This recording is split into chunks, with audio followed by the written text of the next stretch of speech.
Quando se trata de desvelar a verdade da nossa história, que vem sendo negligenciada ou soterrada por todo tipo de conveniência ideológica mal intencionada, quando se trata, portanto, em consequência disso, de redespertar, pelo entendimento nosso da própria realidade, da própria trajetória como nação, a nossa sensibilidade patriótica, é um tanto curioso que a nossa narrativa comece por um dos nossos maiores erros, um dos nossos maiores tropeços na nossa caminhada como nação. A proclamação da República em 15 de novembro de 89, que era para ser um modelo de desenvolvimento diferenciado para a nação brasileira, não acontece, bicho.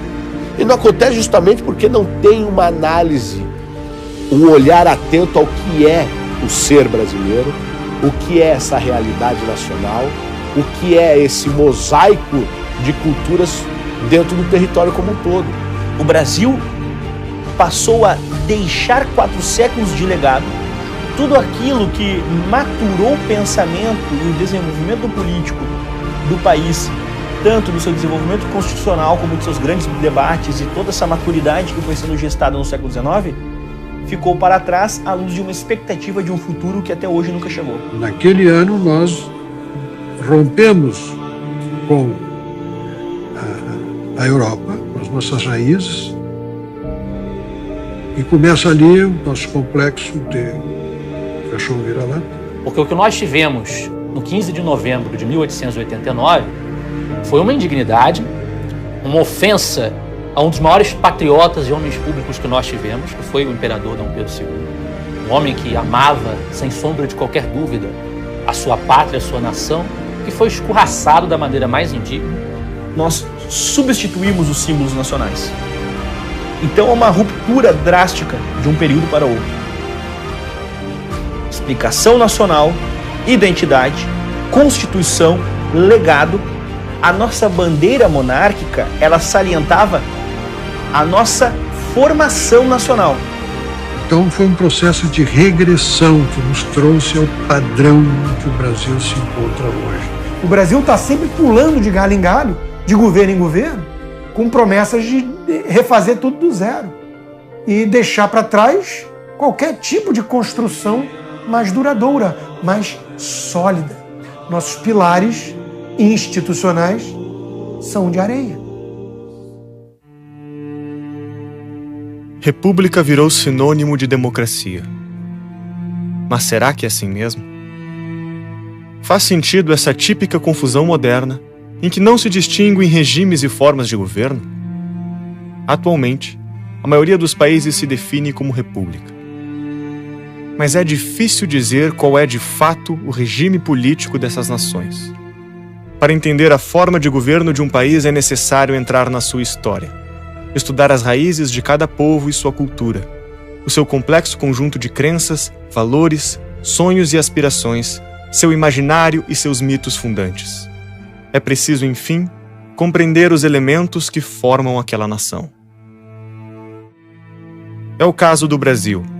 Os conspiradores que deram o golpe da República logo se instalaram no poder e iniciaram um processo de ruptura, com a criação arbitrária e artificial de uma nova nação. Os símbolos que ligavam os brasileiros com seu passado, com sua história real, foram substituídos por símbolos forjados. A bandeira imperial deu lugar primeiro a uma cópia em verde e amarelo da bandeira americana. Depois, veio a bandeira republicana como a conhecemos, contendo o lema positivista, ordem e progresso. Verdadeiros heróis nacionais foram censurados, sendo aos poucos apagados da nossa memória e do imaginário popular, simplesmente porque viveram no período monárquico. Era preciso, então, instituir o maior símbolo dessa nação republicana, que se construía aos trancos e barrancos. O documento que dá forma de Estado a uma nação seria redigido em meio a tensões políticas entre as elites que buscavam o poder. A nova Constituição deveria representar o novo regime e os novos símbolos nacionais. Nós temos uma Constituição 1891, colocada durante o governo de Marechal Deodoro, e ela é desrespeitada pelo próprio Deodoro, que fecha o parlamento porque ele não gosta do que está acontecendo lá. Quem assume depois de Deodoro é Floriano Peixoto. Ele faz uma declaração no seguinte sentido: eu acho que a podridão que existe nesse país só pode ser resolvida com uma ditadura militar. Com a posse de Prudente de Moraes, a cooperação entre o Estado e as oligarquias se fez presente no Brasil com força máxima. As oligarquias dos estados vão se vinculando entre elas e você vai formando esse estamento burocrático, que era um grupo que mandava completamente e submetia todo o restante a ele. Era um duelo de famílias, de clãs, as oligarquias se enfrentando. A política do Brasil na República Velha é isso, é um duelo de clãs. O conluio entre as forças políticas e econômicas virou uma lei tácita. Do café do início do século passado às empreiteiras do novo milênio, pouca coisa mudou. Mas o fato é que um grande sistema de corrupção e troca de favores se instalou. As relações de promiscuidade entre poderosos passaram a ser a regra. Finalmente, no âmbito municipal, o conluio era forçado, a cabresto. Os grandes latifundiários, conhecidos como coronéis, possuíam um controle político de uma determinada região. Os coronéis, como título formal, já havia durante o Império, mas o poder, a relevância, né? Aquela coisa ruim que a gente aprende depois nos livros de história, só aconteceu depois do fim do Império Brasileiro. Antes, eles eram muito controlados e enquadrados pelo imperador. Além da coerção padrão, outros expedientes eram utilizados: compra de votos, votos fantasmas e até mesmo violência física. Então, quando se fala no federalismo da República Velha, autonomia dos estados, federalismo decantado em prosa e verso, isso é um pouco de ilusão, aliás, muito de ilusão. Porque, na verdade, essa autonomia dessas elites, que permanecem as mesmas, né, que estão garantidas ali na sua posição pelo presidente, ela se deve à chancela do poder central. Uma coisa depende da outra o tempo inteiro.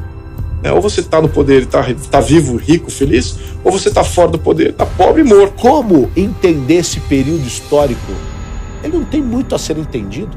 Ele é um período estagnado. Você não tem mais o partido moderador, que é o partido do imperador. Agora você tem o partido do quê? Do presidente da República, que esse presidente pode ser mineiro ou pode ser paulista. Fica aí a estrutura. Não muda, não se altera.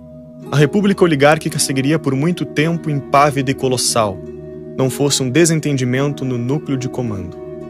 A escolha do candidato governista para as eleições de 1930 mudaria os rumos da nossa história política.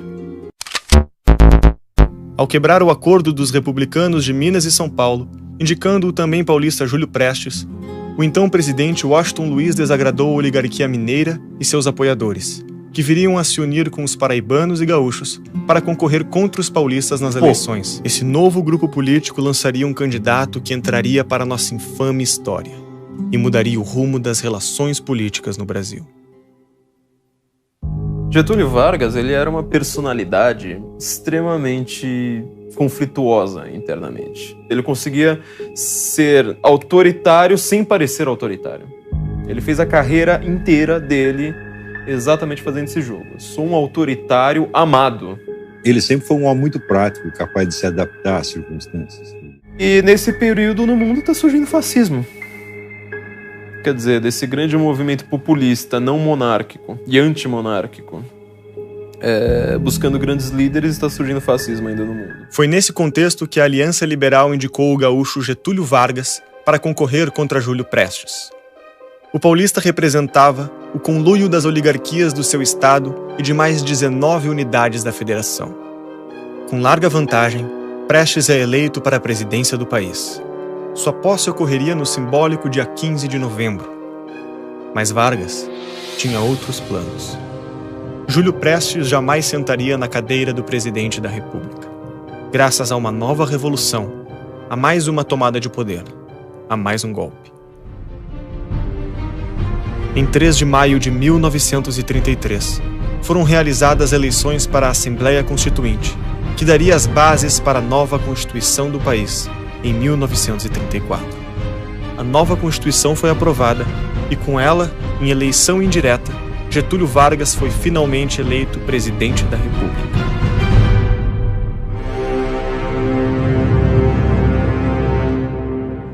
Os modelos dele eram, evidentemente, Mussolini, Hitler.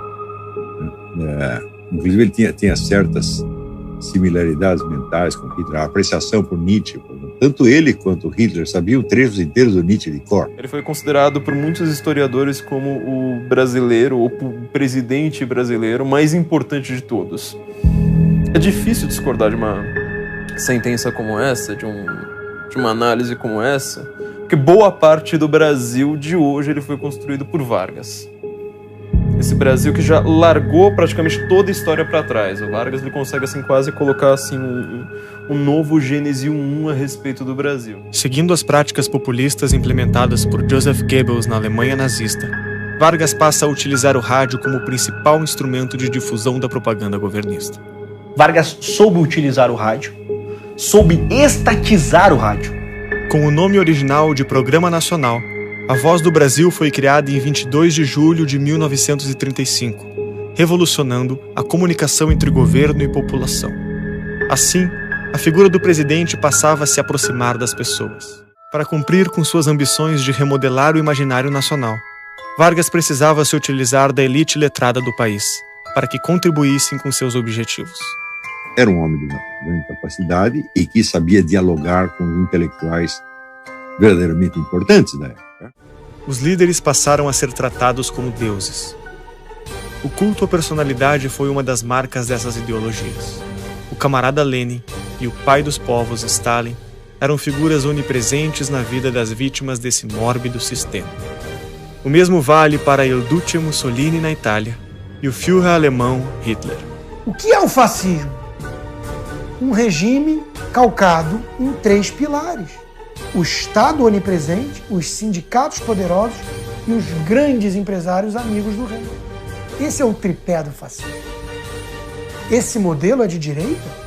Não, se você entender por direita, Edmund Burke, os liberais clássicos, os conservadores, eles não querem saber disso. O capitão do exército convertido ao comunismo, Luiz Carlos Prestes, comandou um levante, a Intentona Comunista. Prestes articulava diretamente com a direção da Internacional Comunista, que mantinha junto ao golpista um grupo de militantes comunistas internacionais. Dentre estes, figurava a companheira de Prestes, a alemã Olga Benário. Apesar do apoio dos tenentistas, os ideais comunistas não haviam sido bem recebidos pela grande maioria das forças armadas, que reagiu ao movimento. Após a Intentona, Prestes e sua esposa Olga viveram foragidos clandestinamente no Brasil por mais alguns meses, mas acabaram presos em 1936. Então, a narrativa que fica é a de que Olga era uma coitadinha e tudo mais. Mas não era. Era uma comunista ligada à KGB. Ou seja, se as suas ideias e suas ações vingassem no país naquela época, o Brasil poderia ter se transformado em Cuba, ou no que é a Venezuela hoje. O cara que toma o poder em 30, suspende a Constituição. Aí, por pressões paulistas, faz uma Constituição em 34. E aí, 37, quando teria a votação para ele sair fora, o cara me dá um golpe igual Hitler, que é o fogo do hashtag, e proclama um Estado novo, colocando uma Constituição extremamente centralizadora, ditatorial. Em 10 de novembro de 1937, o antes golpista e agora ditador Getúlio Vargas se dirige ao povo brasileiro com um manifesto à nação, promulgando uma nova Constituição e instaurando o Estado Novo. Com a finalidade de justificar as medidas autoritárias e centralizadoras, Vargas disse: é a necessidade que faz a lei. Tanto mais complexa se torna a vida no momento em que passa, tanto maior há de ser a intervenção do Estado no domínio da atividade privada. Getúlio Vargas foi um cancro da política brasileira, um câncer. Ele é o pai dos pobres, de fato. Acho que é uma alcunha adequada, apesar de não pelos motivos que os seus adoradores gostariam. É pela quantidade de pobres que ele ajudou a produzir, a parir. Ele e Lula. Aliás, Lula é uma espécie de Vargas remodelado. É um demagogo, é um populista. É nesse momento, então, que você tem aí, ele faz a proposta de aumentar, de dobrar o salário mínimo e não consegue, porque o Congresso não permite. Ele tem uma proposta também dos lucros enviados para o estrangeiro terem limite, para as empresas estrangeiras não poderem levar lucros brasileiros. Ele tem ideias basicamente protecionistas e, ao mesmo tempo, ligadas a esse trabalhismo. o Vargas ele se inspira na coisa mais pai dos pobres de todas, que é o programa trabalhista fascista. Criou a CLT, vigente até hoje, depois de mais de 60, 70 anos, inspirada na Carta del Alvoro de Mussolini, um fascista. Todo esquerdista hoje defendendo a CLT, ele tá com Getúlio Vargas aqui, ó. Quem defende a CLT no Brasil hoje? Quem defende o legado de Vargas como positivo? Quem defende os sindicatos fortes? Quem defende um Estado onipresente e intervencionista? Lembrando do slogan de Mussolini, nada fora do Estado, tudo pelo Estado, tudo para o Estado. É a esquerda. Daí a gente conclui que o fascismo é de esquerda. Mas isso pode dar nó na cabeça de muita gente, que aprendeu a repetir que fascismo é só de direita. Esse é o político que Lula, que Dilma, que Cristóvão Buarque, que, sabe, Ciro Gomes, toda a esquerda brasileira atual se inspira. Na hora de falar, olha, o Brasil ele se modernizou, o Brasil é um país novo, o Brasil, a gente quer manter os nossos direitos, a gente quer criar direitos trabalhistas. Isso é varguismo 2.0. Como todo ditador, Vargas tinha o desarmamento da população como um de seus planos centrais. Ele instituiu lá uma campanha de desarmamento, sobretudo contra os inimigos dele lá no Nordeste. Daí os caras se desarmaram e ele foi lá e matou todos. Né? Quer dizer, era um monstro, certo? Claro, um psicopata total. Vale a pena esse contraste de uma frase, né, do Vargas, quando ele se refere a seus ministros, em que ele diz que metade dos meus ministros é incapaz e a outra metade é capaz de tudo. Então você vê exatamente que tipo de gente cercava Getúlio Vargas, né?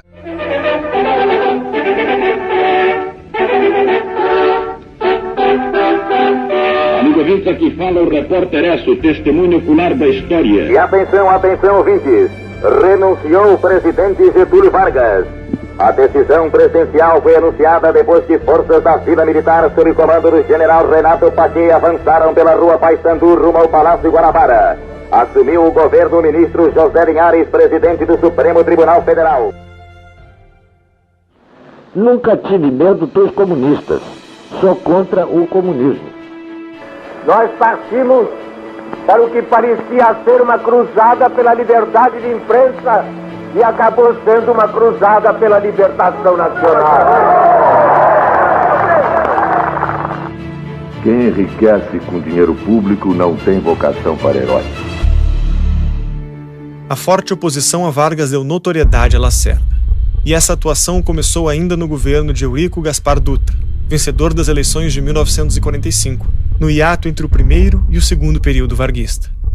Dutra assumiria o comando do país após a renúncia de Vargas. Getúlio, em troca de apoio à candidatura de Dutra, não teve seus direitos políticos cassados, não sofreu qualquer processo judicial, nem mesmo o exílio. Os temores de Carlos Lacerda e da oposição se confirmaram no dia 19 de abril de 1950, quando a candidatura de Getúlio Vargas foi confirmada. Iniciou-se, então, uma forte pressão da imprensa contra o ex-ditador. Carlos Lacerda publicou na Tribuna da Imprensa: o senhor Getúlio Vargas não deve ser candidato à presidência. Candidato não deve ser eleito. Eleito não deve tomar posse. Empossado, devemos recorrer à revolução para impedi-lo de governar. Em 3 de outubro de 1950, Getúlio Vargas sai vitorioso da eleição presidencial, com 49% dos votos. A partir da volta de Vargas ao poder, agora legitimado pelo voto popular, Carlos Lacerda intensificava seus ataques ao presidente. Na sua Tribuna da Imprensa, Lacerda estampava manchetes e escrevia artigos criticando a figura do presidente. No dia da posse, a capa do jornal trazia a manchete catastrófica: rumo ao desconhecido. Esses eventos acabam levando a uma rivalidade extrema entre Lacerda e Vargas, intensificando-se até um acontecimento que mudaria drasticamente o rumo da política brasileira. E atenção, atenção!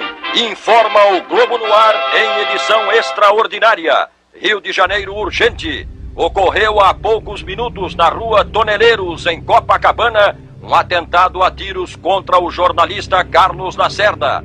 Na noite do dia 5 de agosto de 1954, percebendo a aproximação de um atirador, o major Rubens Vaz, guarda pessoal de Carlos Lacerda, tentou impedir que o jornalista fosse assassinado.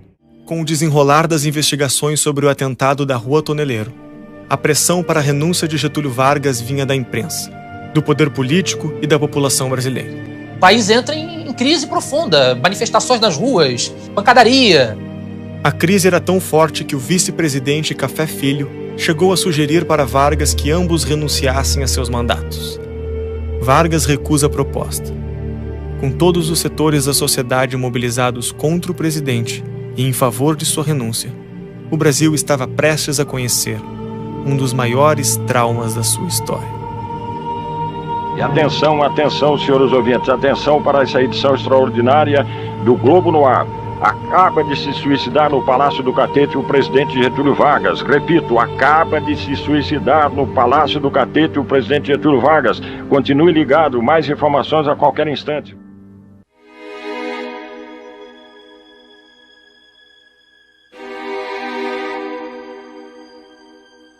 Foi um ato extremo, evidentemente, mas o Getúlio Vargas era uma pessoa que desde muito jovem ele já considerava o ato do suicídio como um ato político. Eu acho que isso aí também é parte da psicopatia, né? Você se vingar dos outros, né? Com a sua autodestruição.